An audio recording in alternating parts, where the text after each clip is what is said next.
Olá pessoal, sejam todos muito bem-vindos a mais um vídeo aqui do canal. Eu sou Carolina Faria e o tema que nós vamos conversar no vídeo de hoje é sobre por que nós arquitetos não podemos dar tanto ouvido assim aos nossos clientes.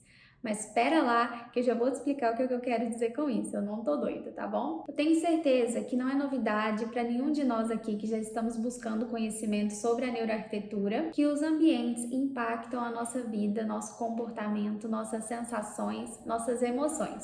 Mas você sabia que de 100% da maneira com que os ambientes podem nos afetar, nós nos damos conta de apenas 5% delas? Pois bem, os outros 95% que restam nos impactam, nos afetam de forma tão intensa quanto a parte que nós percebemos, mas nós não nos damos conta deles porque eles acontecem abaixo do nível da nossa consciência.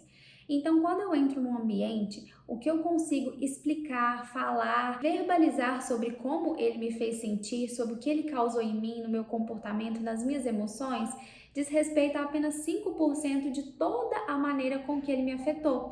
Então, os outros 95%, eles acabam ficando imperceptíveis, mas eles têm impactos bons ou ruins sobre os meus comportamentos, sobre as minhas emoções. Sabendo disso, quando nós realizamos um briefing com o cliente, ele nos passa através do briefing as necessidades, as demandas, os desejos que ele tem em relação àquele projeto. Mas muito daquilo que ele nos passa, o nosso cliente, ele tem como base as vivências anteriores de espaços, de ambientes que ele já teve experiências no passado. Em algum momento do passado, pode ser recente, pode não ser. Mas já que a gente viu no inicinho do vídeo que o que nós seres humanos conseguimos perceber e deliberar a respeito dos ambientes é apenas 5% da maneira como eles nos afetam, significa que essas informações que os clientes acabam nos passando certamente são incompletas, porque ela é com base apenas nessa margem de 5% daquilo que ele conseguiu perceber. E o que os arquitetos convencionais fazem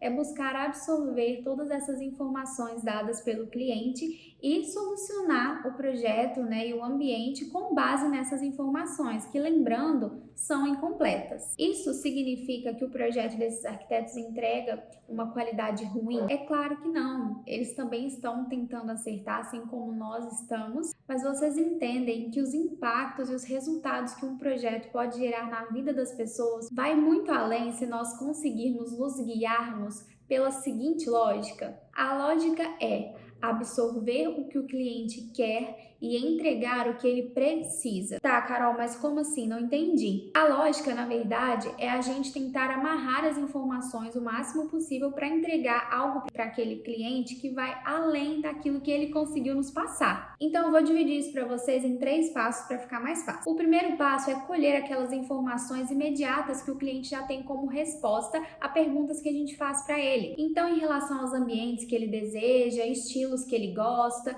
essas informações bem básicas que eles normalmente já vêm com respostas prontas, nós vamos coletar essas informações. O segundo passo, que talvez seja o mais importante, é a gente expor o cliente a algumas imagens que nós vamos selecionar de acordo com o direcionamento do projeto, se é um projeto residencial, comercial, se é um projeto infantil, se é um projeto clínico hospitalar, e expondo o cliente a esses determinados ambientes, nós vamos buscar extrair as respostas que eles nos derem em relação àquele ambiente. Então, como ele se sente, o que o ambiente transmite a ele, se ele o remete a alguma memória boa ou ruim. Nós vamos apontar os materiais, os tipos de iluminação, e aí são ideias que eu estou expondo aqui para vocês, mas vocês é que vão montar o briefing de acordo com o direcionamento do próprio projeto, o programa do próprio projeto. Então, a ideia aqui é você apresentar as imagens e complementando essas imagens com perguntas,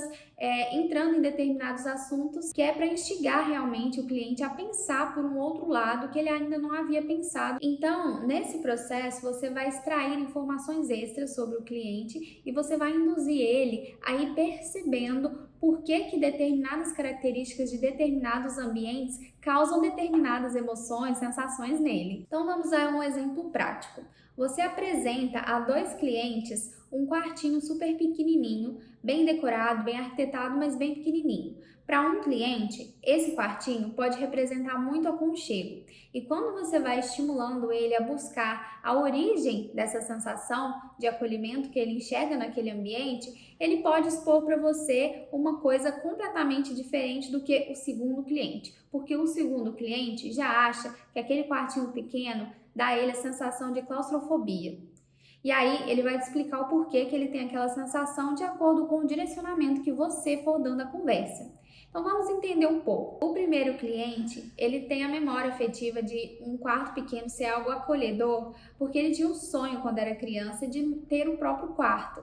Ele dividia o quarto com os irmãos. Em um dado momento ali da vida dele, ele teve o seu próprio quarto. Era um quartinho super pequenininho, mas como aquilo era um sonho, a realização de um sonho dele, ele amou aquele quarto e ele ficou com essa lembrança, essa memória afetiva de que quartos pequenos são ambientes agradáveis. Já o segundo cliente, que em contrapartida acha que o quartinho pequeno é claustrofóbico para ele, ao longo da conversa você vai conseguir extrair dele, por exemplo, que a sensação ruim que ele tem pelo aspecto do quarto ser pequeno é pelo fato de que ele, há um tempo atrás, em algum momento da vida dele, ficou internado durante muito tempo em um hospital num quarto pequeno, e aquilo gerou nele uma sensação muito ruim a todos os espaços que são pequenos posteriormente a esse fato da internação dele. Mas tá, essas informações são importantes não só para você definir as dimensões dos quartos desses clientes, mas você vai levar em consideração essas realidades desses clientes em todo o contexto do processo projetual e das diretrizes que você vai dar ao projeto. Em todo o ambiente que for do projeto, você vai avaliar por questões de integração,